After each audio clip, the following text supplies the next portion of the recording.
Question number 46, राष्ट्रीय पाठचर्या रूपरेखा 2005 का मुख्य दर्शन क्या था? जो इसकी जो फिलॉसफी थी, राष्ट्रीय पाठचर्या रूपरेखा 2005 एनसीएफ 2005 की जो फिलॉसफी थी, ये क्या कहती थी? इसमें सीधा सीधा स्लोगन था, और ये स्लोगन था साहब यशपाल कमेटी का। यशपाल कमेटी क्या कहती थी कि शिक्षा कैसी होनी चाहिए? बिना बोझ की शिक्षा, जिसमें जो बैग है, स्कूल बैग है, बस्ता है, उसका भी बोझ आ गया, उसके साथ साथ इसमें वो बोझ भी आ गया जो और मानसिक रूप से जो परीक्षा का तनाव या अन्य प्रकार के जो तनाव बच्चे को मिलते हैं उसके माता पिता द्वारा, उसके शिक्षक द्वारा, ये सभी भी इसमें आ गए। तो इन्होंने क्या बताया था यशपाल कमेटी ने? शिक्षा कैसी होनी चाहिए? बिना बोझ नहीं है, ये बोझ है ना, बिना बोझ की शिक्षा। ठीक है साहब। आनुवांशिकता की भूमिका के अध्ययन के लिए कौन सी विधि वैध नहीं है? वैध नहीं है पे ध्यान देना है। सबसे पहली बात, ऐसी कौन सी विधि है इनमें से जो आनुवांशिकता के बारे में नहीं बताती? आनुवांशिकता से जो संबंधित नहीं है, हमें बताना है ये आनुवांशिकता से कौन सी विधि संबंधित नहीं है। ऑप्शन नंबर 1, जुड़वा बच्चों का अध्ययन। जी हाँ, इसमें क्या होगा, जो जुड़वा बच्चों का जो अध्ययन होगा उसमें आनुवंशिकता के हम पता लगा सकते हैं, आनुवंशिकता के बारे में जान सकेंगे। अभिभावक में बालकों का विश्लेषण, जी हाँ, इससे भी हम जानेंगे। किसी बच्चे का और बच्चे के माता पिता का जो हम विश्लेषण करेंगे उससे भी हमें आनुवंशिकता के बारे में जानकारी मिलेगी। दत्तक ग्रहण अध्ययन, तो इसमें क्या है, एक तो पर्सनल किसी का बच्चा है और एक उसने दत्तक पुत्र लिया है, उसका अध्ययन। उन दोनों के डिफरेंस से हम उसकी आनुवंशिकता का निर्धारण कर सकते हैं। और ये एक है समूह अध्ययन, बच्चों का, बालकों का कोई समूह है, उसका हम अध्ययन कर रहे हैं, तो इसमें हम आनुवंशिकता से कोई संबंध नहीं स्थापित कर, क्योंकि इसमें वो अवेलेबल नहीं है जिसका हमें पता लगाना है। उसके बाद क्वेश्चन नंबर 48, एक व्यक्ति की दिखाई देने वाली दैहिक तथा मनोवैज्ञानिक विशेषता के रूप में परिभाषित किया जाता है। जो दिखाई देने वाली दैहिक तथा मनोवैज्ञानिक विशेषता हैं, देखो विशेषताएं दो प्रकार की होती हैं किसी भी व्यक्ति की, एक दिखाई देने वाली, एक दिखाई ना देने वाली। तो दिखाई देने वाली विशेषताओं को हम क्या बोलेंगे और दिखाई ना देने वाली विशेषताओं को क्या बोलेंगे, ये पूछा गया है इसमें। अब आप एक बात बताओ, किसी बच्चे के जो जीन्स हैं क्या वो दिखाई देते हैं? नहीं देते भाई, जीन्स दिखाई नहीं देते ना, जीन्स दिखाई नहीं देते, आनुवंशिकता दिखाई नहीं देती। और उस बच्चे का जो वातावरण है, जो पोषण है, जो नर्चर है, वो दिखाई देता है। तो इसमें क्या है, जो बाहरी चीज है वो तो दिखाई देगी, व्यवहार है जो बाहरी है वो दिखाई देगा, जो आंतरिक है वो दिखाई नहीं देगा। तो इसमें यह बताना है जो दिखाई देने वाली हैं वो बतानी है। दिखाई देने वाली को हम क्या बोल सकते हैं? अगर इसके हिसाब से देखें, प्रोटोटाइप नहीं बोल सकते, जीनोटाइप नहीं बोल सकते, ये है अदृश्य। अदृश्य, अगर इसकी जगह प्रश्न ये आ जाए दिखाई ना देने वाली, तो क्या है? जीनोटाइप उत्तर। लेकिन इसमें क्या पूछा है? दिखाई देने वाली, तो कायोटिक टाइप भी नहीं है, तो इसका हो जाएगा फिनोटाइप। क्या हो जाएगा? फिनोटाइप। दो प्रकार की होती है, जीनोटाइप और फिनोटाइप। तो जीनोटाइप होती है वो दिखाई नहीं देती हैं, और जो फिनोटाइप होती है वो दिखाई देती हैं। फिनोटाइप उन्हीं को कहते हैं जो वातावरणीय हैं, जो बाहरी हैं, जो दिखाई देती हैं दूर व्यवहार में। ठीक है साहब। उसके बाद क्वेश्चन नंबर 49, किस परिप्रेक्ष्य के अनुसार बालक का विकास शरीर के अंदर एक विशिष्ट तथा पूर्व व्यवस्थित प्रणाली को दर्शाता है? निम्न में से ऐसा कौन सा परिप्रेक्ष्य है जो बालक के जो विकास है उसके शरीर के अंदर एक विशिष्ट तथा पूर्व व्यवस्थित है? और जो विकास है वो पहले से ही व्यवस्थित है, पहली बात तो इसमें यह है। दूसरी बात यह है वो विशिष्ट है, किसी बालक के शरीर के अंदर जो विकास हो रहा है वो विशिष्ट विकास, किसी में कोई विशिष्ट क्षमता है।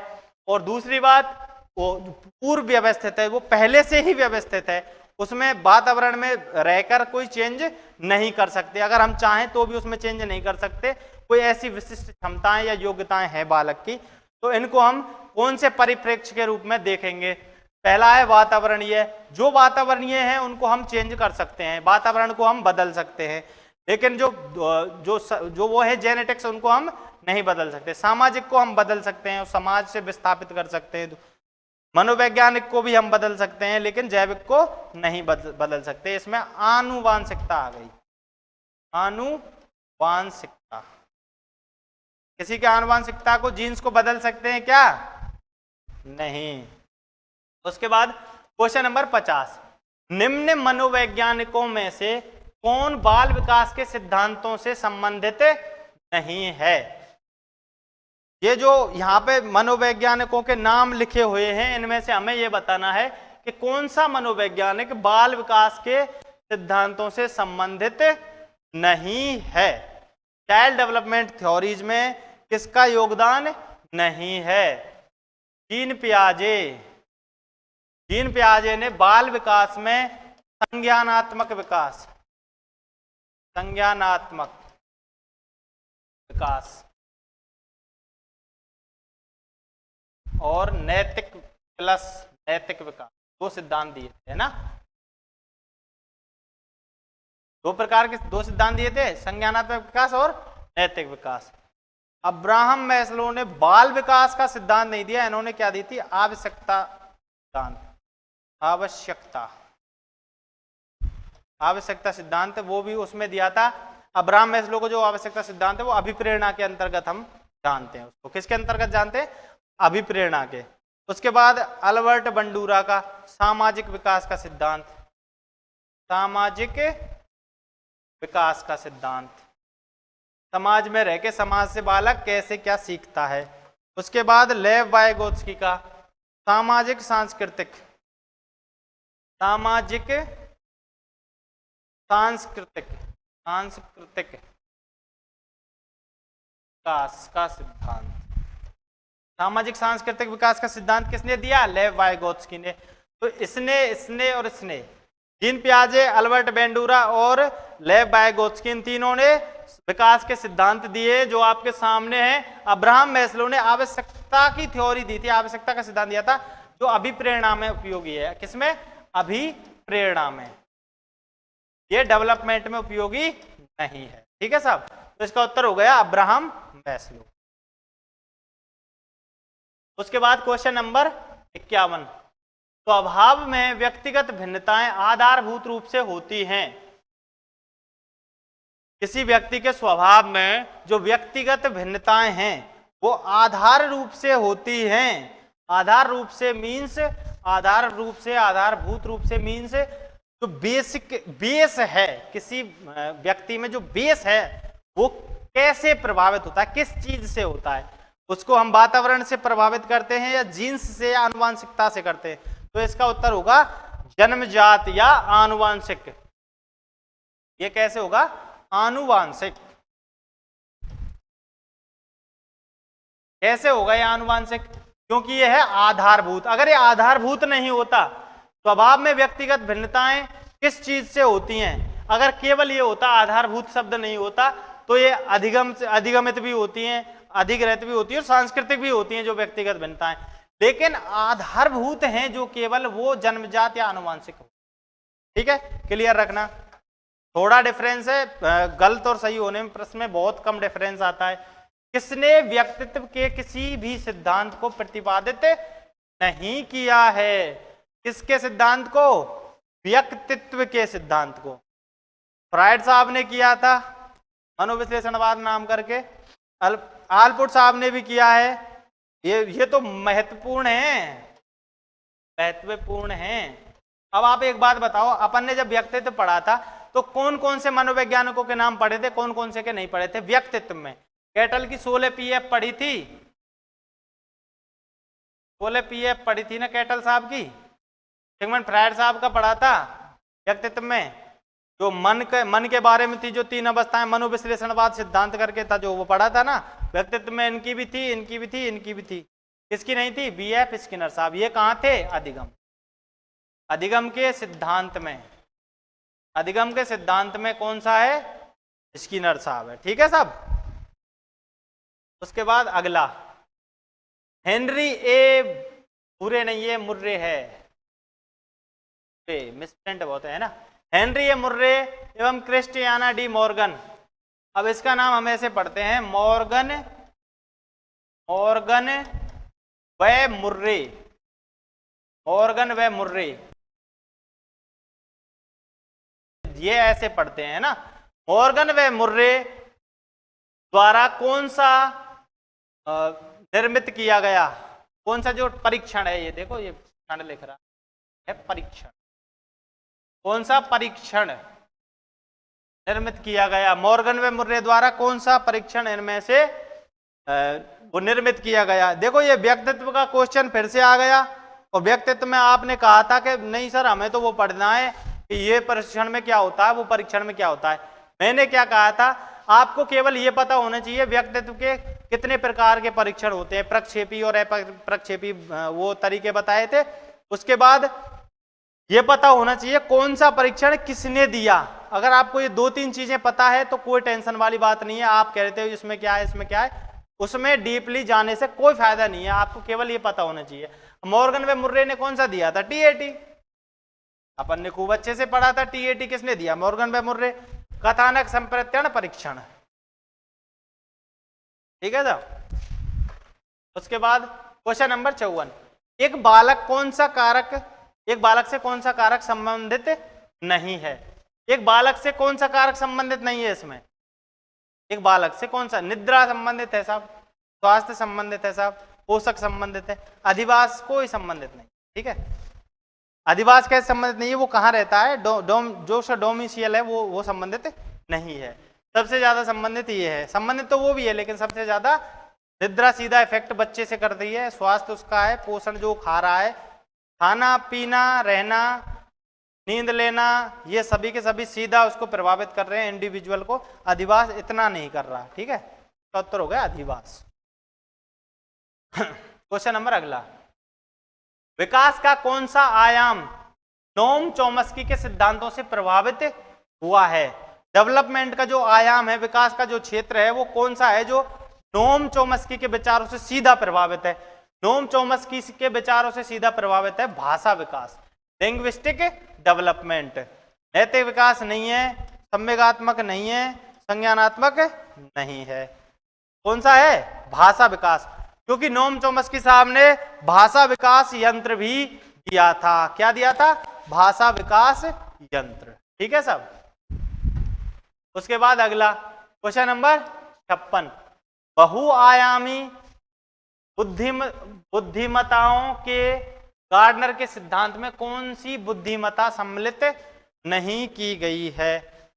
जो बहुआयामी, जो गार्डनर साहब ने बहुबुद्धि सिद्धांत दिया था, उसमें कौन से प्रकार की बुद्धि नहीं बताई है, इसमें केवल ये बताना है। अंतःवैयक्तिक, intra, INTRA, intrapersonal, intrapersonal बुद्धि बताई थी या नहीं बताई थी, बताई थी साहब। प्राकृतिक, नेचुरल, नेचुरल बताई थी या नहीं बताई थी इन्होंने। लास्ट वाली थी जो नेचुरल थी, जो किसान में मिलती है। अंतःवैयक्तिक वो थी जो दार्शनिकों में मिलती है या लेखकों में मिलती है। उसके बाद सामवेगिक, इमोशनल, ये नहीं बताई थी, है ना, इमोशनल नहीं बताई थी इन्होंने। अस्तित्वकारी भी जी बताई थी। तो गार्डनर साहब ने कौन सी बुद्धि नहीं बताई थी, सामवेगिक, ठीक है, उत्तर नंबर सी। क्वेश्चन नंबर 57, रचनात्मकता चिंतन के कौन से प्रकार से संबंधित है। तो क्रिएटिविटी है, वो चिंतन के कौन से प्रकार से संबंधित है। जो क्रिएटिव सोच है, क्रिएटिव थिंकिंग है, वो किस प्रकार की होती है। चिंतन जो क्रिएटिव है वो किस प्रकार का होता है, ये बताना है इसमें।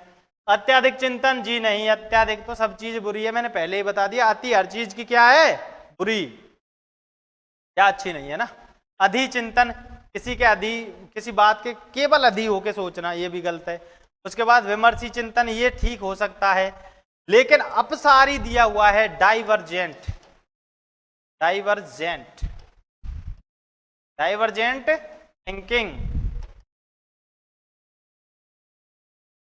थिंकिंग है, ये क्रिएटिविटी का सबसे महत्वपूर्ण लक्षण है रचनात्मकता का, ठीक है साहब। उसके बाद अगला प्रश्न, क्वेश्चन नंबर 58, मानसिक विमंदित पद को विकास किस पद के साथ प्रतिस्थापित कर सकते हैं?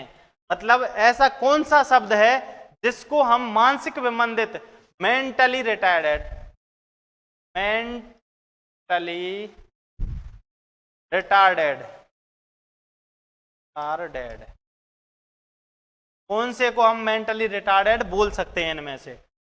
बौद्धिक अयोग्यता, मानसिक कमजोरी, बौद्धिक पिछड़ापन, बौद्धिक प्रतिकूल। देखो, नहीं तो प्रतिकूलता को बोल सकते, नहीं केवल बैकवर्ड को बोल सकते, इसको पिछड़ापन है तो बैकवर्ड बोलेंगे, कमजोरी है तो कमी बोलेंगे। बौद्धिक अयोग्यता है, बौद्धिक अयोग्यता क्या बोलते हैं? इंटेलेक्चुअल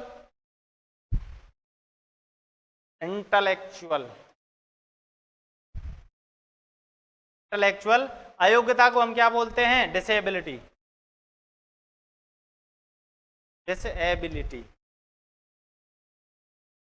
तो मेंटल डिसेबिलिटी, मेंटल रिटार्डेड और इंटेलेक्चुअल डिसेबिलिटी को हम एक ही बोल सकते हैं। इसका उत्तर क्या हो गया? बौद्धिक अयोग्यता। उसके बाद क्वेश्चन नंबर 59, व्यक्तित्व की अवधारणा के लिए निम्न में से कौन सा सत्य नहीं है? व्यक्तित्व की जो अवधारणा है उसके लिए कौन सा सत्य नहीं है? स्थायी, सामान्य, स्थिर, अनूठा। व्यक्तित्व की जो अवधारणा है, व्यक्तित्व की अवधारणा, उसके लिए कौन सा इसमें से सही नहीं है? स्थायी है, बिल्कुल सही है। स्थिर है, ये भी सही है। व्यक्तित्व अनूठा भी हो सकता है भाई, है क्या नहीं? सामान्य सही। उसके बाद क्वेश्चन नंबर 60, कौन सा परीक्षण बुद्धिमत्ता का संस्कृति मुक्त अवाचक परीक्षण है? जो बुद्धि के जो परीक्षण है उसमें से है ये कौन सा परीक्षण है जो बुद्धिमत्ता का संस्कृति मुक्त है, संस्कृति का प्रभाव नहीं पड़ रहा और उसमें अवाचक है, मतलब बोलने भाषा का कोई प्रभाव नहीं पड़ रहा, वो कौन सा है? Standard progressive matrix. ठीक है, ये हो गया अपना 60 क्वेश्चन। अब इन 60 क्वेश्चन से हमने लगभग 120-150 क्वेश्चन के समथिंग डिस्कस किए। अब ये क्वेश्चन यहीं से घूमते रहते हैं, जो ये क्वेश्चन से इनके और पास से ही क्वेश्चन हमेशा आते रहते हैं। अब ये किसके लिए इंपॉर्टेंट है? ये सेकंड ग्रेड, पीटीआई, जितनी भी शिक्षक भर्तियां होती है सभी के लिए ये समान रूप से उपयोगी क्लास है। अब आगे और हम प्रश्न लाते रहेंगे, अच्छे अच्छे प्रश्न लाते रहेंगे। अब ये जितने भी प्रश्न कराए ऑफिशियल आंसर की से इनके आंसर हैं, कोई टेंशन लेने की बात नहीं है।